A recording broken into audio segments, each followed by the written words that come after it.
el día martes de la semana entrante, con 2 presentaciones.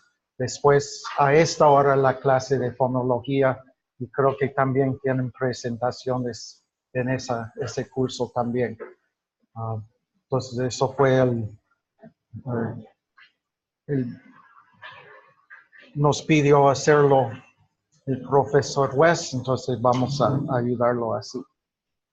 También en la plataforma hay un recurso que pueden descargar, que es un ejemplo, un modelo de un proyecto escrito. Es un modelo nada más, no es un requisito que el informe que ustedes elaboran sea igual, pero si no tienen idea de cómo hacerlo, pueden ver un modelo que está basado en datos completamente ficticiosos. Es un idioma de Sulawesi, en que están informando. Entonces, pero sí, pueden ver un ejemplo de los informes.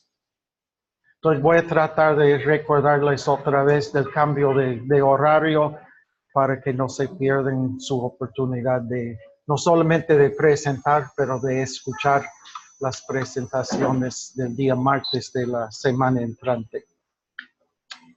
Muy bien. Como pasamos la hora ayer, no pudimos hacer la actividad final.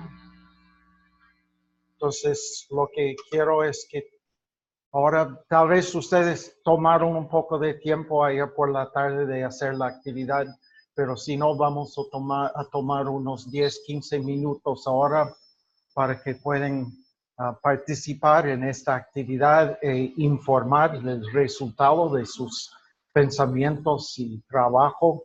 Entonces, la actividad es elaborar un lema o eslogan que podrían usar en la comunidad para aumentar la motivación para la alfabetización.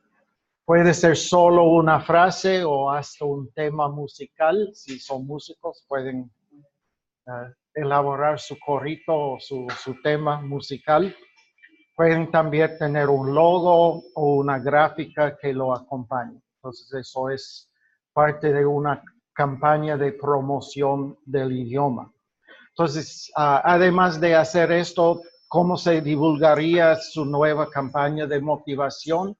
Va a ponerlo en la televisión, en la radio, en rótulos grandes, cómo van a hacerlo. Y después vamos a tener un tiempo de informar a la clase, de compartir sus ideas con la clase. Entonces, de ahora hasta las 11:20 pueden trabajar en sus grupos y después vamos a escuchar sus informes.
Hay papelotes si los necesitan.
Les quedan 5 minutos.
Dos minutos más.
Muy bien, ya es tiempo de escuchar sus informes.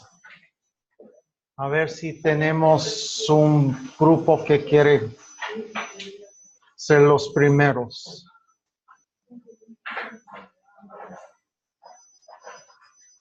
Un grupo que ya ha terminado.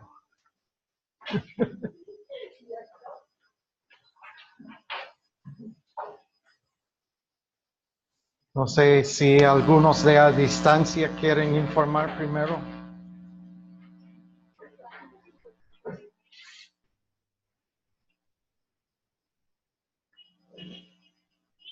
Ah, bueno, ok. El grupo Ashénica. Sí, nosotros elegimos esta frase porque escuchamos, vimos que también salta está muy bien. Entonces lo que la frase dice es contribuyamos a la mesa y que usemos nuestra lengua, contribuyamos a conocimiento. Nosotros consideramos que esto incluye tanto en las funciones como en que continuar la lengua. Identifican sus campos de uso y para usar la lengua, ¿no? Entonces, nuestra frase es contribuyamos a la mesa Saike, usemos nuestra lengua. Esta pensamos poner estos afiches, podríamos ponerla pasarlos por televisión, también por radio y también en algunos carteles y para que la comunidad lo pueda ver, ¿no? Contribuimos a cambiar esa idea, aunque no lo pudimos hacer de nuestra época. Muy bien. Ah, y los 4 elementos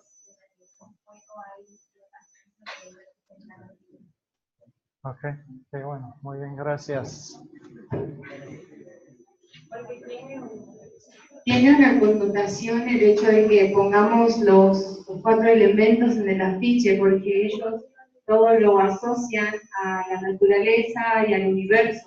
Entonces, cada sector, campo de conocimiento, por ejemplo, en la agricultura, en la caza, en la pesca, siempre tienen un nombre específico asociado a lo que es el universo, la naturaleza. Y es lo que los caracteriza es el Tametsa Asai. Ok. Muy bien. Otro grupo. Vienen los del Juniquín. Huancayo, quizás. Huancayo. Huancayo. ¿Qué proficio? Como significa verdaderos humanos verdaderos, entonces nosotros creamos el eslogan Unicuni, una lengua viva para humanos verdaderos. Entonces hicimos un libro del cual salen los cuentos más representativos de la comunidad y nuestra idea es poner este eslogan junto con este logo en las escuelas y también en los lugares importantes donde la comunidad se reúne para que recuerden la importancia de los libros y tener su lengua escrita. Muy bien. Otro. A ver, después los huancas. Misión Huanca. Sí, ¿Quieren presentar? Sí, vamos a presentar los huancas. Vamos a ver si ahí está. Okay. Hemos sacado nosotros mayormente los huancas. No les son escuchamos, hermano. Ahí, a ver, control A, control. A ver, ¿ahora nos escuchan? ¿Ahora nos escuchan? Todavía no. No, ahora. A ver, ¿cómo vamos a hacer? Ahora, ¿nos escuchan? Ahora. No, ahora. Ahora sí. Ya, listo. Como los huancas mayormente son orales, hemos sacado en forma de cantado. Queremos publicitar a través de las emisoras un lema que dice Maitru Chaitrupis Huanca Limaitam Yali Guiná. Y la música lo hemos puesto de un cantante famoso en esta región, Picaflor de los Andes, y dice así, vamos a cantarlo. Maitru Chaitrupis Huanca Limaitam Yali Guiná. Maitru Chaitrupis Huanca Limaitam Yachana. Entonces, eso va a ser la manera de poder incentivar a que, pues, dice literalmente, aquí o donde sea, tengo que leer el idioma huanca y tengo que aprender el idioma huanca. Ay, qué bueno, muy bien, gracias. Muy bien. Gracias. Ahora el grupo Nomatsigenga.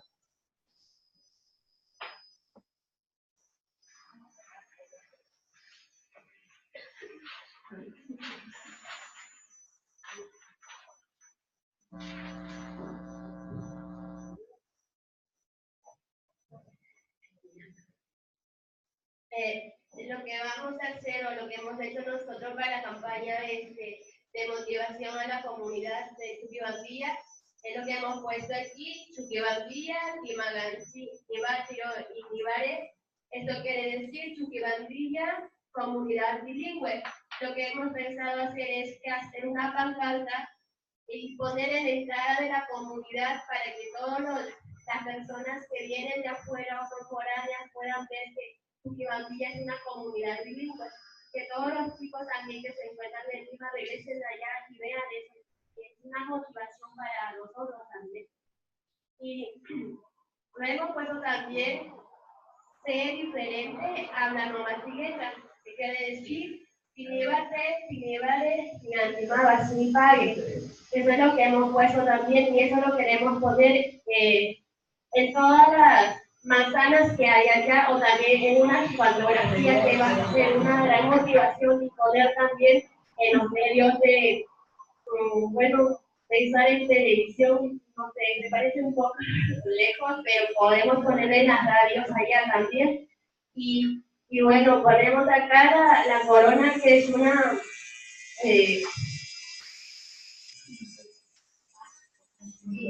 es un símbolo para la comunidad nomachigenga y también se habrán preguntado qué es lo que hemos puesto aquí de rojo. Son las imágenes que las personas mujeres se pintan la cara. Podría también ser una motivación para toda la juventud de ahora, pintarse la cara de las formas en que nuestros antepasados nos dejó, la mejor herencia que nos dejaron ellos. Seguir practicando la buena, es la motivación que nosotros hicimos. Muy bien, gracias. Y por último, los Yanesha.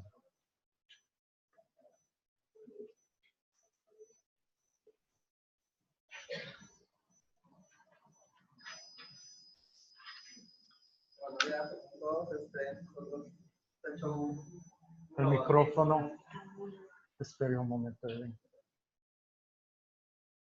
Nosotros hicimos un eslogan que dice: soy Yanesha y tú, en Yanesha es Napa Yanesha Yapa.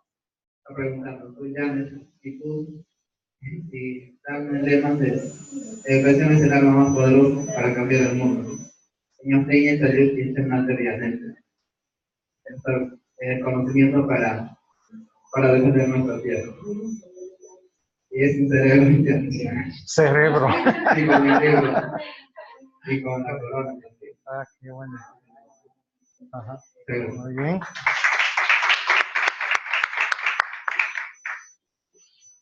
Muy bien, muchas gracias a todos. Pueden ver que hay mucha oportunidad para la creatividad en pensar en estas campañas, las actividades así que uno puede hacer para aumentar la motivación, para concientizar a la comunidad del valor del idioma, de su identidad y usando todos los métodos modernos, la tecnología, uno se puede así comunicar a la comunidad estos conceptos de que su idioma sí tiene valor y que es algo bueno mantenerlo, usarlo y así participar en el desarrollo de su propia comunidad.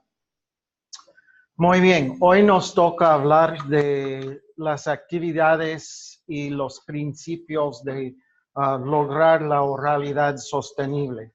Ayer hablamos de comenzando desde la oralidad y queriendo pasar hacia la alfabetización sostenible, que deben ser los enfoques de las actividades. Entonces, hoy vamos a pensar en cómo mantener la oralidad o si ya está desplazándose el idioma, cómo logramos de nuevo una oralidad sostenible en la comunidad.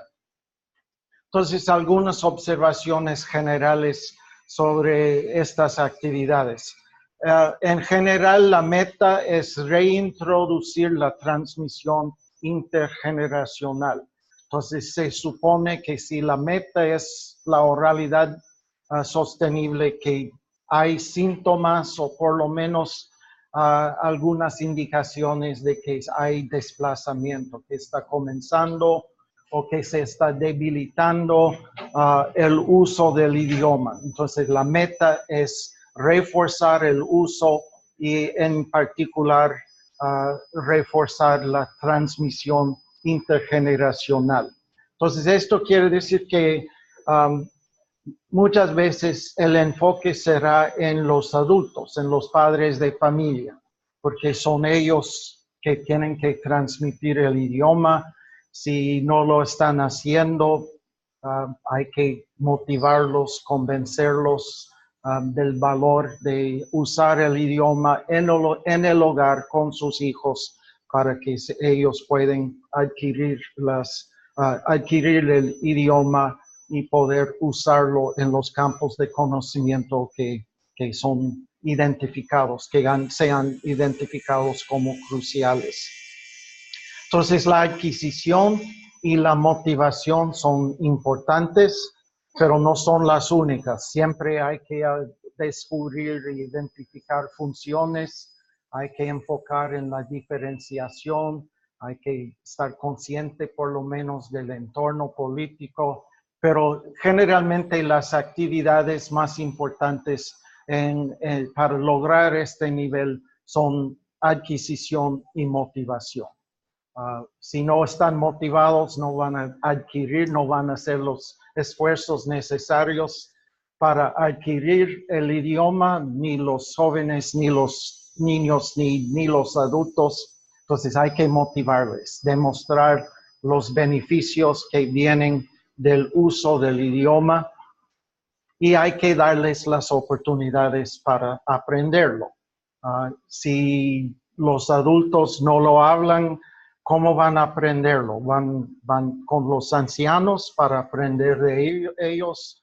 Va a haber clases, qué clases de materiales, dónde, cuándo, todo eso de procesos de adquisición. Y en los niveles más débiles es necesario que todas las generaciones se enfoquen en la adquisición. Muchas veces si solo los ancianos quedan como hablantes y a veces ni como hablantes, solo como personas que recuerdan el idioma, no lo usan. Entonces hay que enfocar en animar a todos de usar de nuevo el idioma y de que los ancianos que todavía saben y pueden hablar, si se puede reclutarlos como los maestros, los que van a enseñar a los demás, que ellos son los recursos para recuperar el uso del idioma. Y así los recursos más importantes son estos ancianos que todavía hablan o recuerdan el idioma. Si no hay ancianos, hay algunos grupos que sí han ido a los archivos a sacar datos, grabaciones, documentos, pero eso es mucho más difícil porque muchas veces las grabaciones no son muy claras o se han deteriorado y es muy difícil usarlos o recuperar lo que tienen. Muchas veces los documentos están muy viejos, tocarlos se deshacen, cosas así que lo hace muy difícil usar la documentación. Entonces, estas personas vivas sirven de un recurso que es vital para el mantenimiento y la recuperación del idioma. Entonces, hay que pensar en funciones orales. ¿Cuáles son las funciones, los usos del idioma en forma oral? ¿De qué debemos hablar en nuestro idioma? Tal vez no vamos a hablar de la computación o de la ciencia en nuestro idioma, pero ¿de qué sí debemos hablar? ¿Cuáles son los campos de conocimiento que realmente son nuestros, que solo se puede hablar de ellos en una forma adecuada si usamos nuestro idioma? Entonces, muchas veces estos son campos de conocimiento internos que existen los términos, pero tal vez no los recuerden. Muchas veces hay personas que saben, bueno, mi abuelita sabía tejer y sabía todas las palabras, pero ya no sabemos. Entonces hay que entrevistar a la abuelita o a las otras abuelitas para ver cuáles son las palabras, cuáles son los términos, cuáles son los técnicos. Enséñenos de nuevo cómo tejer para que podamos mantener este campo de conocimiento usando los términos adecuados que solo existen en nuestro idioma.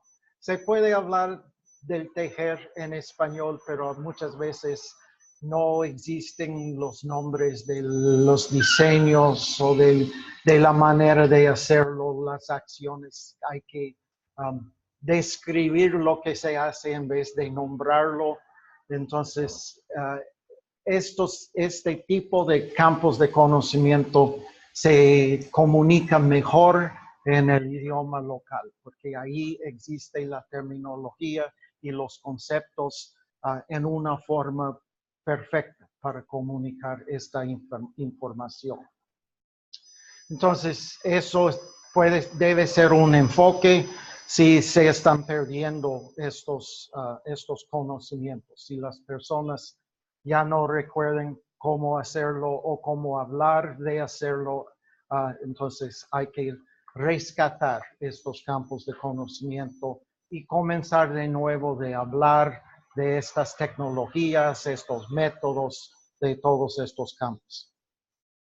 También hay que pensar en campos de conocimiento externo. Tal vez hay un campo de conocimiento que, por ejemplo, la medicina o la salud, que hay términos, que hay información importante para el bienestar de la comunidad, pero que viene desde afuera, viene desde la ciencia occidental o viene de otras fuentes.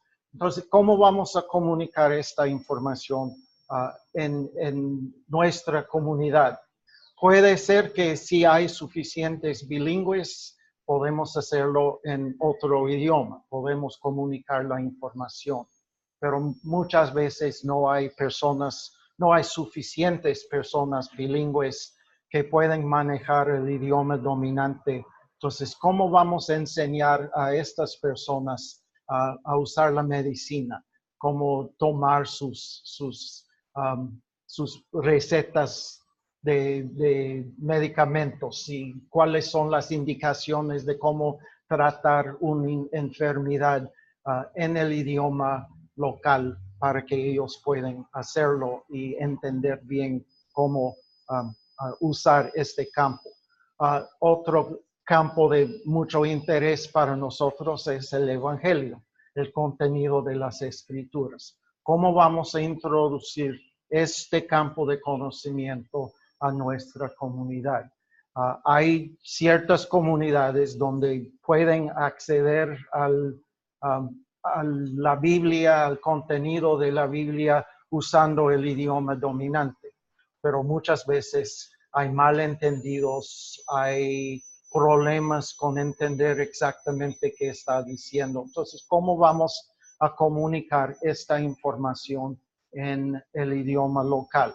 Y allí comienza la búsqueda de los términos necesarios para comunicar bien la información que contiene la Biblia. ¿Cómo vamos a desarrollar el vocabulario del idioma para que pueda comunicar estas ideas nuevas que vienen desde afuera? Y hay toda una discusión, varios métodos y opciones que la comunidad puede adoptar para hacer este trabajo de la planificación del corpus, de elaboración del idioma para hacerlo funcional en estos campos de conocimiento. Muchas veces se hace por medio de préstamos. Eso es lo que hemos hecho en inglés con muchos campos de conocimiento. Prestamos una palabra de otro idioma. Hay varias expresiones que todos nosotros pensamos que son del inglés, pero realmente son préstamos de otro idioma. Y hemos adoptado estas palabras, los aprendimos qué quieren decir, los enseñamos a nuestros hijos y todos pensamos ahora que son inglés, pero han entrado al idioma de otro idioma y nos sirven así para ampliar el vocabulario. Y entonces, eso es una manera. Pero muchas veces cuando hay un conflicto o un deseo de mantener nuestra identidad y no seguir con la opresión de un idioma dominante. Muchas veces la comunidad no quiere usar palabras prestadas, quieren tener un idioma puro y entonces no van a prestar. Esto no va a funcionar o no será aceptable en la comunidad. Entonces, ¿qué podemos hacer? Bueno, podemos mirar hacia la historia, buscar unas palabras antiguas que ya no se usan y traerlos al mundo moderno, darles nuevos significados y así suenan como palabras de nuestro idioma, siguen la fonología del idioma, no hay que adaptarse mucho para pronunciarlos como con préstamos, pero ya no tienen el significado que tenían antes, porque era algo que ya no existe, pero ya podemos usarlos para una cosa nueva.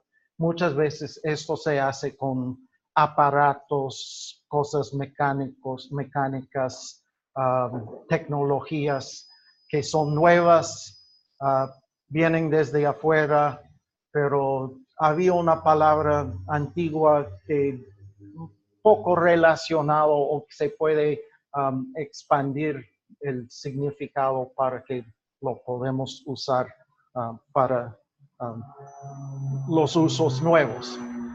El problema con eso es que muchas veces no hay un consenso o que hay un malentendido. Algunos todavía recuerdan el sentido antiguo, entonces cuando se usa para algo nuevo no entienden bien o no les gusta que se usa esa palabra para este aparato, por ejemplo. Entonces, habían algunas cosas muy chistosos en algunos de los idiomas mayas, que un pueblo adoptó una palabra para teléfono, pero en otro pueblo se usaba la misma palabra para inodoro. Entonces, te voy a llamar por el inodoro, no suena muy bien. Entonces, hay que llegar a un consenso en cómo vamos a adaptar estas palabras antiguas y así llegar a un acuerdo entre todos de que esto es el nuevo término. Y muchas veces, como mencionamos en la planificación lingüística, estas actividades de elaboración, también hay que hacer campañas de motivación, de promoción, para que toda la comunidad pueda aprender y adquirir esta terminología nueva y comenzar a aceptarla y comenzar a usarla en su vida diaria. Hay un artículo, un estudio clásico del desarrollo del hebreo en el Estado de Israel moderno, en que encontraron cómo estaban elaborando el hebreo bíblico antiguo para que sea más moderno. Entonces, las autoridades elaboraron una lista de todas las piezas de un carro, usando términos hebreos, porque había mucha diversidad. En los mecánicos, los talleres usaron palabras ingleses o palabras alemanes, o depende de dónde vinieron para vivir en Israel. Entonces, todos estaban usando sus propios préstamos. Entonces, las autoridades elaboraron una lista de los nombres de las partes de un carro en hebreo, y eso llegó a ser la lista oficial. El problema fue que no muchos de los mecánicos ni supo que había una lista, siguieron usando sus propios términos, y así la implementación de esta clase de planificación puede ser muy difícil.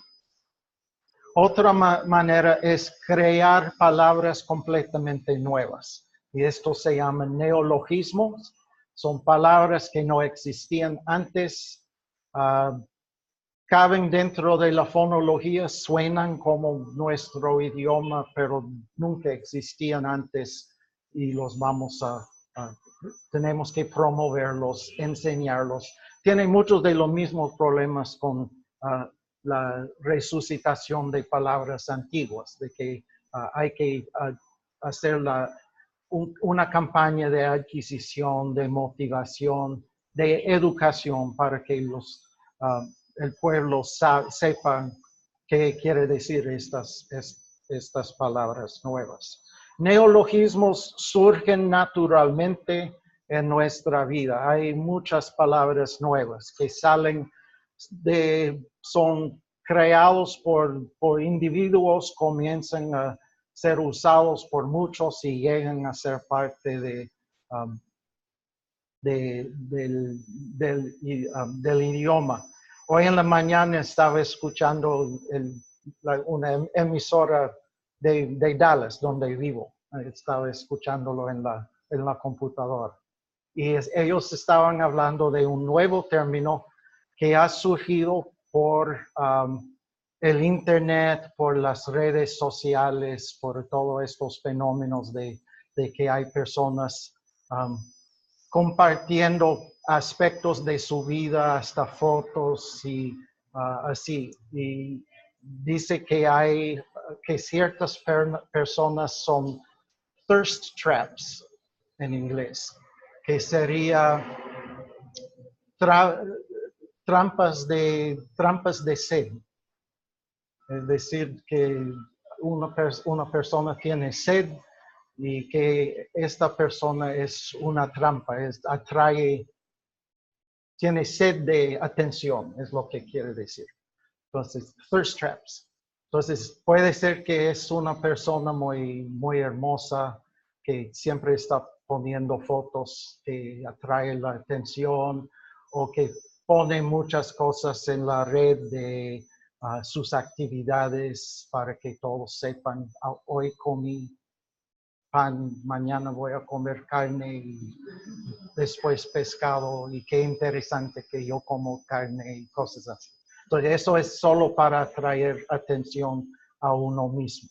Entonces, esto es un nuevo término que ha surgido, thirst trap en inglés. Y términos como selfie, otros términos que salen de la tecnología, de las nuevas actividades. Selfie tiene sus raíces. Thirst trap también tiene sus raíces, pero realmente son vocablos nuevos que no han existido antes. Y así estos entran al idioma. Entonces, eso se puede hacer de una forma planificada. Podemos decir, para este campo de conocimiento no existe la terminología, entonces vamos a crearlo. Vamos a inventar términos que podemos usar para este campo de conocimiento. Y esto generalmente se usa para campos de conocimiento externo, porque no ha existido esta tecnología o estas actividades en la cultura, entonces no hay términos para describirlo, para identificarlo. Entonces, estos son decisiones que se puede tomar la comunidad en su propia planificación lingüística. Generalmente cuando se hace por alguien de afuera como la autoridad o una academia real, es difícil implementarlos porque las personas, bueno, algunos son rebeldes, no quieren obedecer a una autoridad, pero muchas veces la elaboración de uno de afuera no es muy relevante a la vida diaria de las personas y ya desarrollan sus propios términos, su propio vocabulario. Entonces, hay que pensar en estas funciones, cómo vamos a comunicarlos en una forma oral. Estas formas orales pueden pasar a ser escritos después, pero primero hay que identificarlos o que surjan y que llegan a ser usados en la comunidad. El micrófono.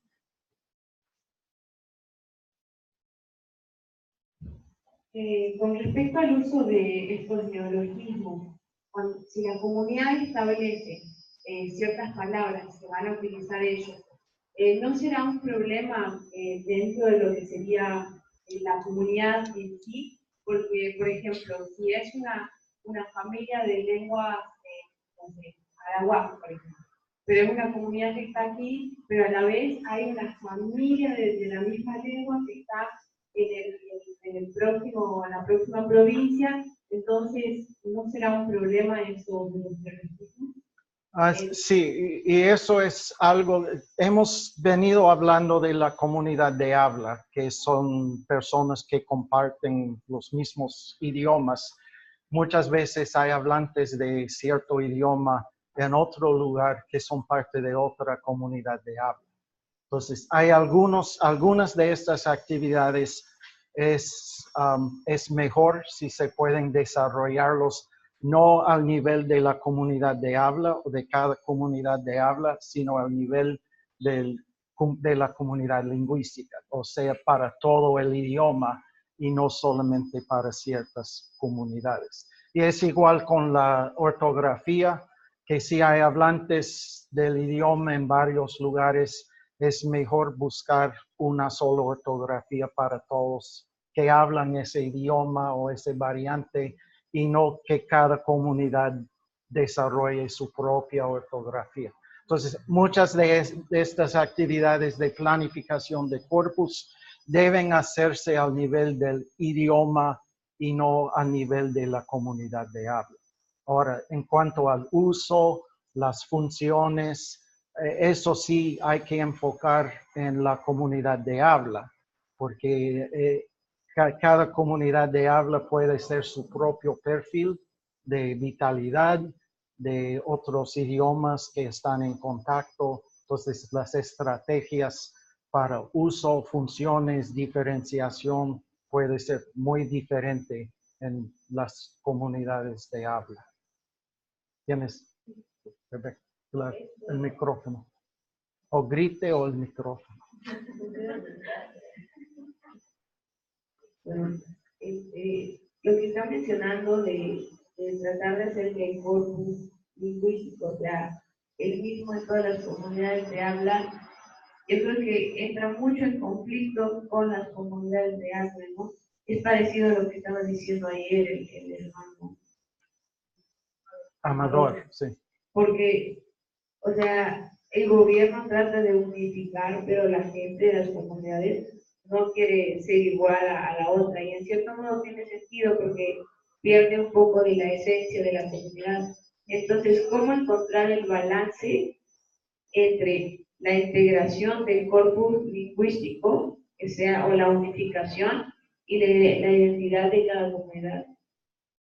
Sí, bueno, eso sí es la tensión, de que muchas veces hay identidades diversas dentro de estas comunidades de habla, pero todos, por lo menos, según la percepción de algunos, usando el mismo idioma, aunque tal vez las personas no piensan o no sienten que están hablando el mismo idioma. Entonces, los gobiernos casi siempre quieren ver que todos hablan quechua. Hay millones de personas que hablan quechua, mientras que en las comunidades de habla pueden identificar, bueno, nosotros hablamos huanca, nosotros hablamos de Cusco, nosotros así, varios dialectos, idiomas, y eso siempre es la tensión. En cuanto queremos unificarnos y en cuanto queremos separarnos, y eso es la función del idioma en muchos casos, de unificar y también de separar. Entonces, yo hablo mi inglés un poco distinto de mis primos ingleses porque tengo una identidad que quiero mantener de ser norteamericano y ellos quieren mantener su identidad de ser británicos. Entonces, hablamos de una forma distinta y lo mantenemos, escribimos un poco distinto, así. Entonces, es un proceso de negociación entre estos grupos de la eficiencia de tener solo una ortografía en contra el mantenimiento de identidades distintas. En inglés, en parte, nuestro sistema ortográfico es tan difícil porque cubre muchos dialectos. Todos que hablan inglés pueden usar el mismo estándar, aunque es muy difícil aprender a escribir y deletrear y leer, porque las palabras no se pronuncian igual, aunque tienen los mismos símbolos. Entonces tenemos que dejar a un lado las diferencias de pronunciación y aceptar la simbolización. Entonces eso es el balance. El extremo es el chino, como mencionamos, donde el método de escribir no tiene nada de ver con la pronunciación. Solo cada símbolo es una idea, un concepto, y cada uno lo pronuncia según su propio idioma. Se unifica muchos grupos diversos, pero el costo es que es muy difícil aprender a leer y escribir. Pero la ventaja es esta unificación. Y si alguien no quiere ser parte de ese grupo grande unido, entonces van a buscar otra manera de escribir. Y hay unas diferencias, por ejemplo, entre el chino mismo y Taiwán, que dice que es separado, que ellos en Taiwán insisten en usar los símbolos antiguos, clásicos, mientras en China han adaptado, modernizado los símbolos. Entonces hay dos sistemas un poco similares, pero en China están aprendiendo nuevos símbolos, los en Taiwán están aprendiendo antiguos símbolos, y así comienza la división, la separación. Y es una realidad, es cierto, de que los alfabetos, el sistema, la ortografía, representa no solamente los sonidos de un idioma, sino la identidad de las personas. Entonces, yo escribo inglés según las normas americanas, y mis primos británicos escriben según las normas británicas, y siempre hay una diferencia. Yo soy bilingüe, entonces muchas veces cuando escribo a un compañero o un colega de Inglaterra, uso el deletreo inglés, que no es muy diferente, pero ciertas palabras y ciertas letras se cambian. Y muchas veces yo colaboré con un colega inglés en un documento para publicarse. Usamos el deletreo inglés cuando lo entregamos a nuestros supervisores, fueron corrigiendo todo el deletreo, cambiándolo al americano, porque somos americanos, pero nosotros no somos americanos, no somos todos americanos. Y así eso representa la identidad. Y esto es la negociación, es un proceso de llegar a un consenso. Vamos a ser un solo pueblo o varios pueblos, vamos a usar la misma ortografía o varias ortografías, vamos a usar terminologías distintas o solo una sola terminología. Y es un proceso. En los idiomas dominantes ha sido un proceso de siglos, llegar al punto de que todos aceptan ciertas normas. En los casos en que estamos trabajando nosotros, muchas veces esperamos que esto va a suceder en 10 años o 15 años. Entonces estamos tratando de acelerar un proceso social que en grupos grandes ha llevado mucho tiempo, siglos. Y la introducción de literatura acelera el proceso, porque para publicar, para tener amplio uso de la literatura, generalmente tenemos que estandarizar y hay que enseñar el estándar a todos los que quieren leer. En las situaciones completamente orales, muchas veces se tolera más diversidad, que yo puedo pronunciarlo de mi manera y tú de tu manera, y nos entendemos, ajustamos. Yo reconozco que tú no vienes de mi pueblo, sino de otro, pero nos comunicamos. No es tan difícil en contextos orales cuando hay diversidad. Es solo cuando tratamos de concretizarlo con símbolos escritos que muchas veces entramos en estos conflictos. No sé si, yo creo que no les di el ejemplo de cuando yo primero fui a Guatemala. Fuimos a vivir en un pueblo donde había antes dos señoritas del SIL trabajando. Ellas tenían que salir por enfermedades y no sé qué.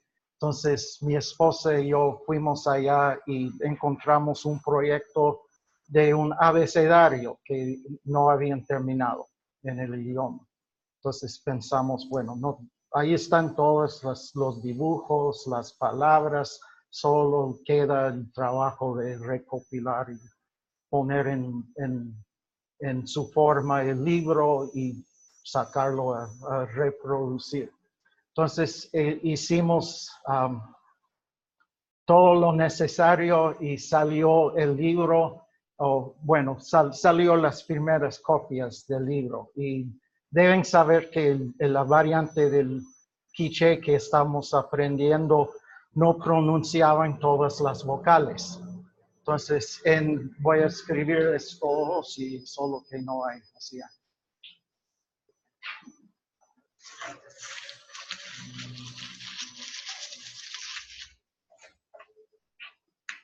Para que puedan ver la diferencia de pequeños cambios de escritura. En quiché, más el quiché grande de otros dialectos, dicen así,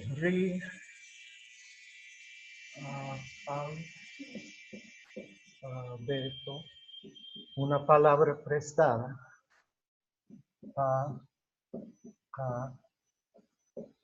sí.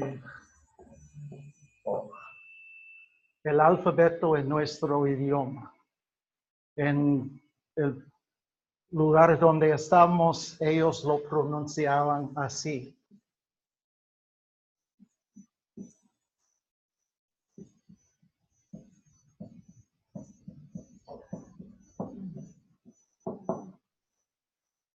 El alfabeto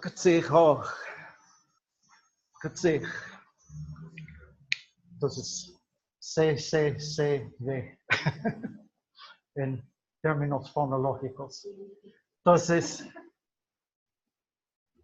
el alfabeto en nuestro idioma o en nuestro idioma de nosotros. Entonces, cuando sacamos el libro, pusimos este título, Rialfabeto Pakatzihoj, y lo mostré a un señor y dijo, aquí está el nuevo libro, ¿qué piensas? Y tenía un dibujo de una mujer llevando el traje local. Pensamos, bueno, es todo de este pueblo, lo van a querer mucho. Y él lo miró y dijo, pero no es nuestro idioma. Él ya sabía leer, entonces dijo, no es nuestro idioma. Y yo pregunté, ¿por qué? Es el quiché. Y él dijo, pero nosotros decimos Ralfabeto Tzihoj, no decimos Pakatzihoj. Eso es de otros, es de ellos, no es nuestro. Entonces, estas pequeñas diferencias, para mí no fue mucho. Pakatzihoj, Pakatzihoj, es igual, solo que no se pronuncian las vocales. No va a haber problema, pero para él y para otros fue un problema grande, que esto no es como hablamos. Ahora, si yo le hubiera dicho oralmente, vamos a sacar un libro que se llama Rialfabeto Pakatzihoj, él hubiera, qué bueno. Pero cuando lo vio escrito, dijo, no es como lo pronunciamos, porque la escritura lo hace tan lo resalta tanto que hay vocales ahí que nosotros no pronunciamos. Entonces fue un problema. La escritura fue el problema, no tanto la pronunciación. Porque yo casi siempre estaba usando formas del quiché de otro dialecto y todos me aceptaron, estaban tan contentos que estaba aprendiendo el quiché. Y cuando comencé a hablar así y fui con los otros, ellos siempre a saber qué está diciendo. Pero con los de Joyabach, donde vivía, hablar así fue muy aceptable, pero no escribirlo así. Entonces, eso es algo que hay que tomar en cuenta, que estos símbolos representan sonidos, pero también representan identidad. Y eso es el principio que mencionamos, de que tiene que ser aceptable a la comunidad y no solamente aceptable a los lingüistas o a los maestros o otros que van a usarlo. Si no representa la identidad, no va a funcionar bien o no va a tener mucha aceptación. Muy bien. Entonces, el punto de todo esto es destacar que con funciones orales, cuando estamos hablando de oralidad, muchas veces se acepta mucho más diversidad que cuando estamos hablando de formas estandarizadas escritas. Entonces, adquisición oral. ¿Cómo se hace saber a la comunidad de las nuevas formas y vocabulario? Eso supone que todavía están hablando el idioma. ¿Cómo vamos a hacerles saber de estas nuevas formas, nuevas palabras, nuevo vocabulario que hemos prestado o elaborado? ¿Cómo, dónde y con qué recursos se aprenderán las nuevas formas y vocabulario? Va a haber clases, libritos, grabaciones, cómo van a aprender todos estos términos. Y en gran manera esto es lo que es la función más o menos de la escuela dominical en cuanto al campo de conocimiento bíblico, que los niños van a la escuela dominical y ahí escuchan salvación, santificación, bautismo, perdón, y el maestro o la maestra de la escuela dominical. Vamos a hablar del bautismo. ¿Qué es? El bautismo es esto y esto, esto. Y es una palabra que nunca había escuchado antes. Es un término completamente nuevo, prestado al español del griego. No es una palabra netamente española. Entonces, esto es la manera de adquirir y aprender estos términos nuevos. Hoy vamos a hablar de la santificación. ¿Qué es? Vamos a hablar del perdón. ¿Qué es? ¿Cómo se hace? ¿Quién lo hace? De todo para entender estos términos que tal vez no existían antes. Y como ya hemos discutido un poco, ¿qué ocurre si hay desacuerdo en la comunidad sobre las normas escogidas o si hay varias alternativas? Y otra vez podemos llegar a varias opciones de cómo vamos a manejar esta diversidad o cómo vamos a manejar la estandarización. Vamos a insistir que solo hay una manera de pronunciar. Si fue así eso con el español, tendríamos un gran problema aquí, porque unos iban a decir yo me voy y otros yo me voy y no podríamos aceptar uno u otro de las pronunciaciones porque no es estándar. Pero en el uso oral lo podemos aceptar, toleramos la diversidad, las diferencias, hacemos ajustes en nuestros oídos para poder entendernos el uno al otro. Y eso es una política, una manera de gestionar la diversidad, que la toleramos, la aceptamos, que tú vas a hablar así, yo voy a hablar de otra manera, pero nos entendemos y hacemos el trabajo de entender, de tratar de entender y de ajustarnos a las diferencias. O vamos a luchar, que siempre cada vez que los argentinos dicen yo llego más tarde que nosotros vamos a ofendernos y enfadarnos y decirles, ¿por qué no hablan bien? Cosas así.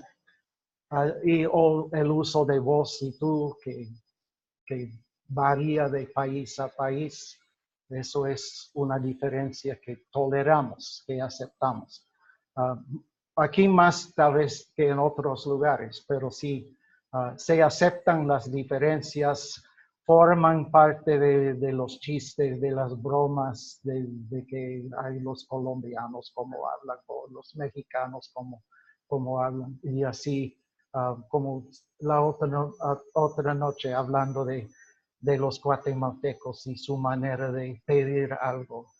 Quisiera, si fuera tan bondadoso, de hacerme un favor. Sí. Okay.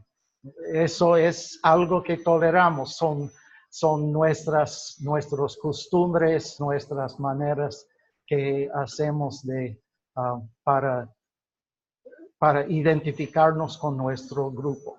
El profe West me estaba diciendo que cuando vino aquí a Lima la primera vez, fue aquí a una panadería y pidió a la señorita, regáleme uno de estos pasteles.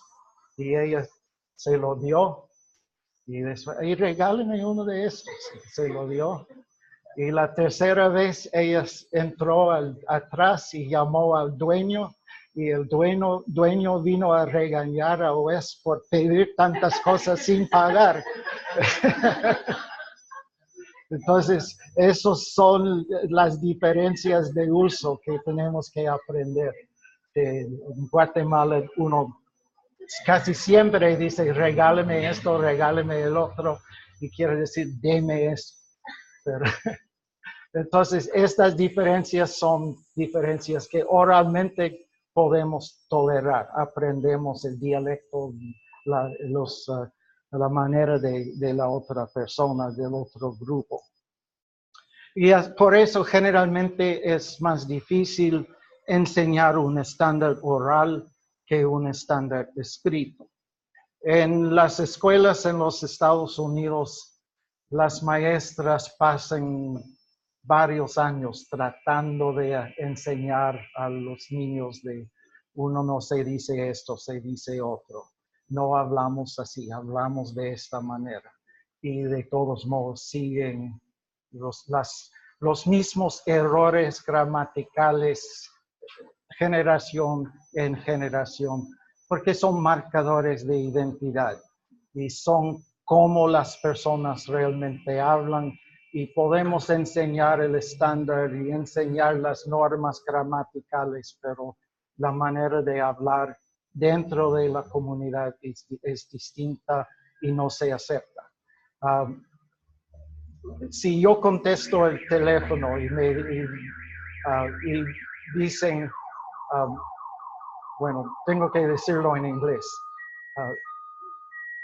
Si dicen, es Pablo, yo tengo que decir, it's me, que es gramaticalmente incorrecto.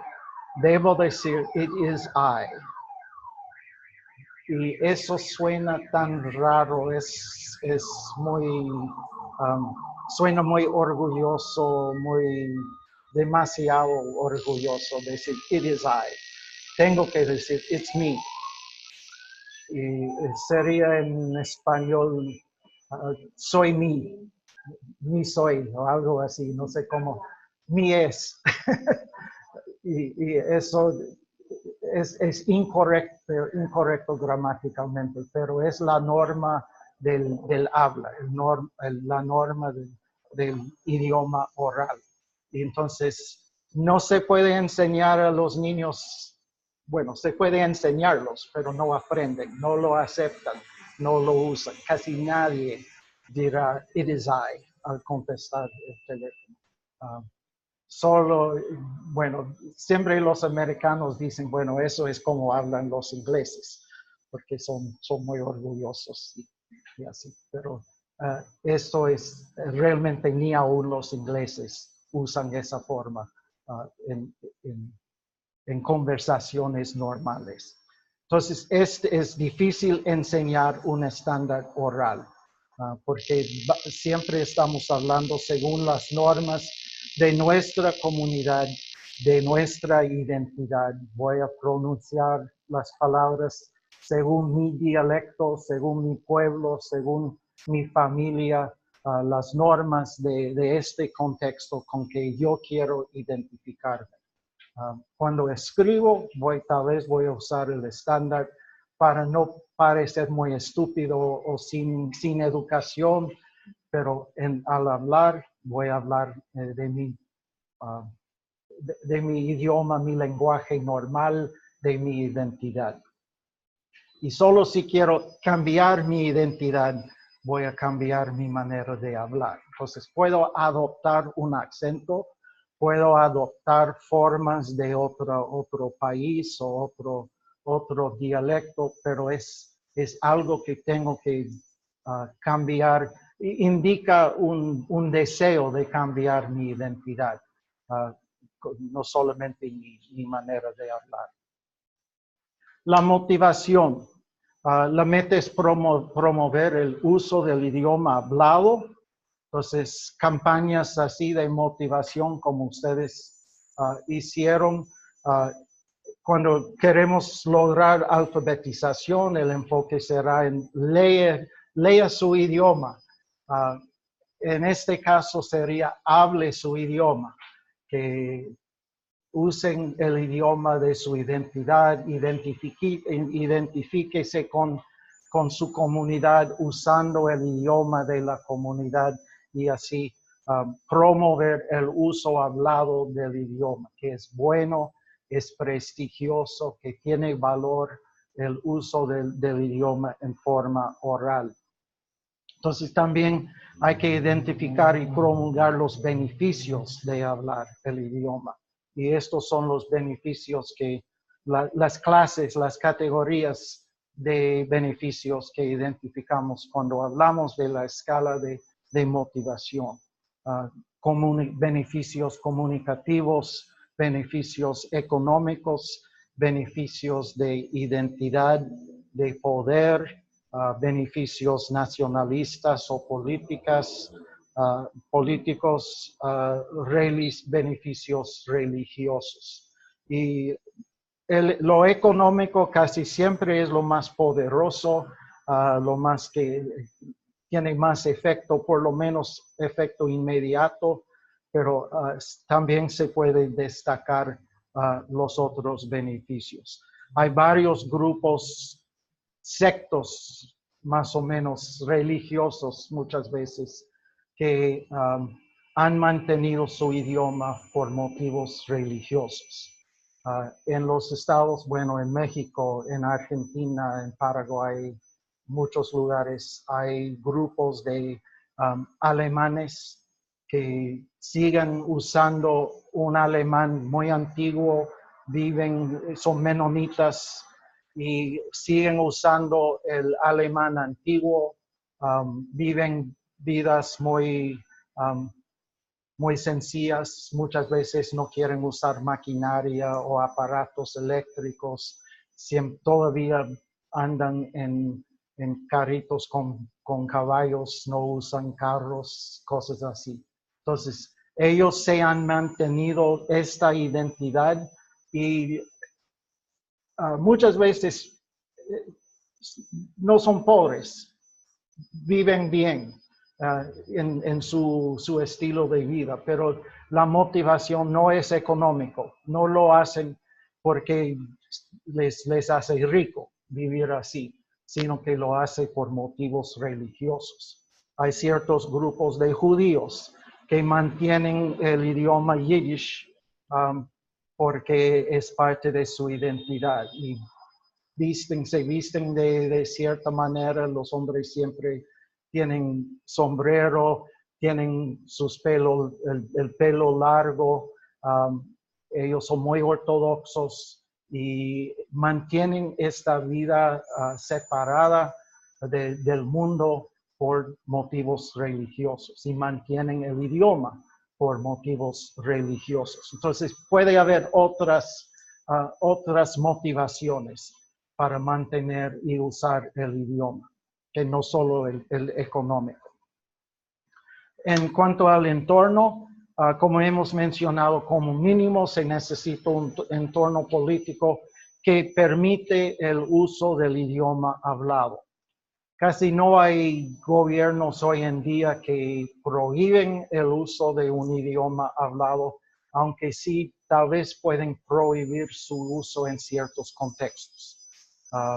Y muchas veces al entrar a una oficina del gobierno insisten que uno tiene que hablar el idioma dominante, que no, o en ciertos microentornos, en una empresa, insisten que uno tiene que hablar cierto idioma, y han habido muchos casos legales en los Estados Unidos de que dos empleados de McDonald's están ahí y comienzan a hablar en su idioma materno y se les disciplinan por no hablar inglés en su trabajo. Entonces, ellos lo han llevado a la justicia protestando esta política. Pero hay ciertos microentornos donde sí es necesario usar cierto idioma y no otro. Un ejemplo que vino a la mente hoy en la mañana es en la aviación, que los pilotos y los que están en las torres de control tienen que hablar inglés, no importa dónde estén. Cuando llega un avión de LATAM aquí a Lima, aunque los pilotos hablan bien el español, tal vez es su primer idioma, cuando hablan con la torre tienen que hablar en inglés. Es el idioma de la aviación. Entonces, toda comunicación de la aviación tiene que ser en inglés. Y uno puede encontrar en YouTube algunos videos de cuando un piloto no habla bien el inglés y hay una confusión y todos se enojan porque no entiende lo que estamos diciendo. Es peligroso que no entiende las indicaciones y cosas así. Entonces se ha adoptado en este microentorno el uso único del inglés. Se oyen algunas palabras, que si es un vuelo de Francia, harán todo en inglés y al terminar dirá a viento, algo así en francés. Au revoir, o la torre o el piloto. Pero muy poco uso de otros idiomas. Toda la comunicación tiene que ser en el idioma inglés. Entonces, en cuanto al entorno, hay que enfocar, si es hostil la política, hay que enfocar en la concientización de las autoridades, de los que formulan la política. Hay que hacer actividades que abogan para la libertad de hablar el idioma y también hacer campañas informativas al público, ambos externo y dentro de la comunidad, para cambiar actitudes negativas y crear un entorno más tolerante. También he visto varios videos en YouTube de norteamericanos muy enojados con una persona que está hablando con sus familiares en español, por ejemplo. Estás en los Estados Unidos, debes hablar inglés, cosas así. Entonces, esto son evidencia de actitudes negativas. No es nada legal, pero es la actitud general de algunos de la población. Entonces, hay que crear un entorno que da más libertad a las personas de usar su idioma y no tener que pensar si alguien me oye, ¿qué va a pasar? Entonces, que se pueden usar el idioma libremente. Y finalmente la diferenciación, y es tal vez la condición más crucial en reforzar el uso oral. Y hablamos de esto ayer, es un proceso o las actividades de crear espacios seguros para el uso oral. Es decir, que todos aceptan que cuando estamos hablando de ciertos temas, ciertos campos de conocimiento, vamos a hablar en este idioma y no en el otro. Y también entramos en esa área de la higiene lingüística, de muchas veces hay personas que son campeones del idioma, son más o menos policías, patrullando, escuchando si alguien usa una palabra mal o un préstamo y así corrigiendo a los demás, que uno sí puede hablar. Y eso ha sido un problema, también puede ser un problema en la revitalización. Hay varios grupos donde los adultos, los padres de familia están aprendiendo de nuevo el idioma tradicional de sus padres, de sus abuelos, y no lo hablan muy bien, tienen problemas con gramática, no saben todas las palabras, y los ancianos burlan de ellos porque no hablan bien. Mira cómo habla, es terrible cómo hablan el idioma. Entonces, eso sirve de desmotivación, bueno, si los adultos sienten muy avergonzados de hablar, no van a hablar. Entonces, eso impide la readquisición del idioma. Entonces, la higiene lingüística es una espada de doble filas. Puede animar, puede ayudar a purificar, a motivar, pero también puede ser desanimadora para los que están aprendiendo. Eso es un problema muchas veces para los que quieren aprender el francés. Piensan que voy a Francia y voy a practicar mi francés, pero muchas veces los franceses no les gusta que alguien hable mal su idioma. Entonces, si uno dice algo mal, se enojan. Y así, si yo voy a Francia, no me atrevo a hablar francés. A veces digo algo, pero es un poco difícil hablar francés si uno no la domina ya cuando se va, por estas actitudes de higiene lingüística que realmente no sirven para ayudar a la persona que está aprendiendo.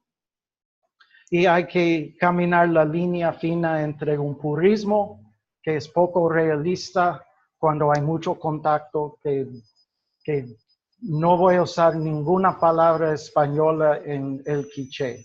Entonces, ¿cómo voy a decir esto en quiché? Tengo que buscar un neologismo o prestar algo del pasado. Tengo que prestar. Si hay un purismo en que no podemos usar ninguna palabra de otro idioma, eso también puede impedir el uso, porque, bueno, iba a decir esto, pero solo sé cómo decirlo con 2 o 3 palabras del español. Entonces, mejor lo voy a decir todo en español, porque si no me regañan. Entonces, y el otro es una actitud de laissez-faire, que sea lo que sea, que no hay ningunas normas de uso, que todos hablan de su propia manera, pero muchas veces eso nos lleva a malentendimientos, a problemas de comunicación, porque no sabemos realmente qué dijo, o muchas veces ofensas, que la palabra que yo usé no es palabra buena en otro lugar. Entonces, yo sigo hablando, pero estoy ofendiendo a las personas porque no uso bien o no uso las palabras apropiadas en esa situación. Entonces, eso es el problema con la diferenciación en cuanto a lo oral. Pueden ver que el uso oral es mucho más dinámico que el uso escrito. Realmente hay normas que podemos identificar en cuanto a cómo escribir. El estilo, la ortografía, todo está más definido.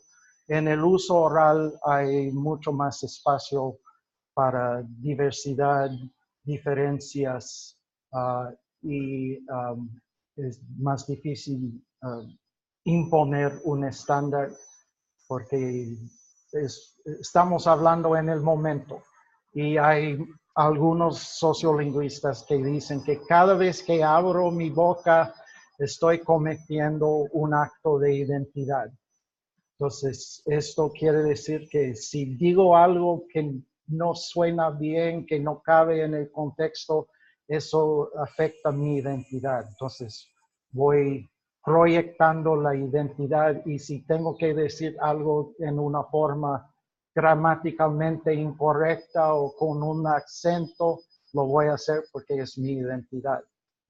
Hay más riesgo en tratar de usar normas que no caben dentro del contexto, en contextos orales. Muy bien, tenemos como 10 minutos. En el apéndice del texto, seleccione algunas actividades identificadas como aptas para lograr la oralidad sostenible. El apéndice del texto está organizado según los niveles y según las funciones o las condiciones. Entonces, y eso puede ser de tarea y no tanto de actividad en estos momentos. Pero pueden ver en el apéndice, tal vez si la meta de su proyecto es lograr la oralidad sostenible, pueden ver cuáles son algunas actividades que otros han hecho para lograr la sostenibilidad oral o la oralidad sostenible. Y puede evaluar estas actividades. Muchos no son muy prácticos para grupos pequeños, comunidades pequeñas. Muchos son actividades que han hecho grupos mucho más grandes a nivel nacional, pero tal vez pueden ver algunas actividades que se puede adaptar de alguna manera. Entonces, la segunda pregunta, ¿podría aplicar esta actividad en el contexto de la comunidad de habla de su proyecto? Ahora, una actividad que yo sé que está ahí en el apéndice es que desarrollaron un programa de computadora para hacer traducciones de un idioma al otro. Esto tal vez no es muy práctico para Nomatzigenga o para Yanesha o para otras comunidades pequeñas. Entonces, eso no sería una actividad muy apta para situaciones locales de grupos pequeños. Pero puede haber otras actividades que con alguna modificación se puede adaptarlo a situaciones o a la situación específica de su proyecto. Entonces, ¿cómo tendrán que modificar la actividad? Y tercero, ¿cuáles son los recursos necesarios para implementar esta actividad? Y eso es otro problema. Hay algunos programas, campañas que pueden ser muy buenas, pero requiere una inversión de personal, de dinero, de tecnologías que no están muy disponibles en ciertos contextos. Entonces, existen ya estos recursos y si no, ¿cómo pueden desarrollar los recursos necesarios o adaptar la actividad para que no requiere tanta inversión o tantos recursos? Muy bien. Tenemos 5 minutos que, bueno, los tomé el día de ayer, entonces yo les debo mucho, pero vamos a terminar aquí. Pueden pensar en esta actividad y mañana comenzaremos pensando sobre el resultado de sus deliberaciones. Yo sé que no han tenido mucho tiempo de mirar el apéndice, entonces eso debe ser parte de su preparación para mañana. Muy bien, muchas gracias. Nos vemos mañana.